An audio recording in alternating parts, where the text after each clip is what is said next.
রাজধানী সহ দেশের বেশিরভাগ বাজারে ২-৩ মাস ধরে বোতলজাত সয়াবিন তেলের সংকট চলছে, যা সম্প্রতি আরও তীব্র আকার ধারণ করেছে। দাম নিয়ন্ত্রণে কাজে আসে না শুল্ক কমানো সহ সরকারের বিভিন্ন উদ্যোগ।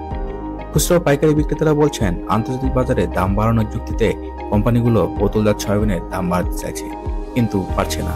এ কারণে তারা সরবরাহ কমে দিয়েছে। সরকার দাম না বাড়ানো পর্যন্ত এই সরবরাহ স্বাভাবিক হওয়ার সম্ভাবনা নেই বলে জানিয়েছেন তারা।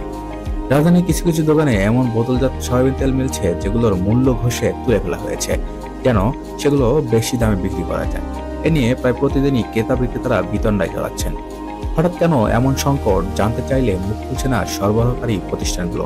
তারা কথা বলছেন না কোনো গণমাধ্যমের সঙ্গে। সরকারি নিয়ন্ত্রক সংস্থাও স্পষ্ট কোনো তথ্য দিতে পারছে না।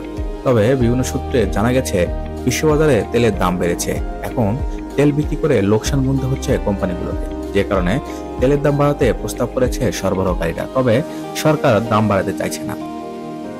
পরিস্থিতির সুযোগ নিয়ে সাধারণ মানুষ ও সরকারকে চাপে ফেলতে কোম্পানিগুলো কৃত্রিম সরবরাহ সংকট তৈরি করেছে বলে মনে করেন খুচরা বিক্রেতা ও ভোক্তারা।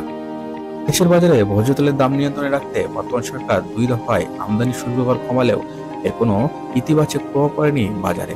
প্রতি কেজি ভোজ্য তেল আমদানিতে শুল্ক কর ১০ থেকে ১১ টাকা কমেছে, কিন্তু সরকার শুল্ক কর কমালেও আমদানি বাড়েনি, বরং বাজারে বোতলজাত তেলের সংকট তৈরি হয়েছে। এ বিষয়ে প্রধান উপদেষ্টার প্রেস সচিব শফিকুল আলম বলেন, বিষয়টি নিয়ে বাণিজ্য মন্ত্রণালয় কাজ করছে, তারা বিস্তারিত জানাবে। তিনি এটাও মনে করেন, বাজারে সয়াবিন তেলের কোনো সংকট নেই। আতাউর রহমান, নিউজ 10।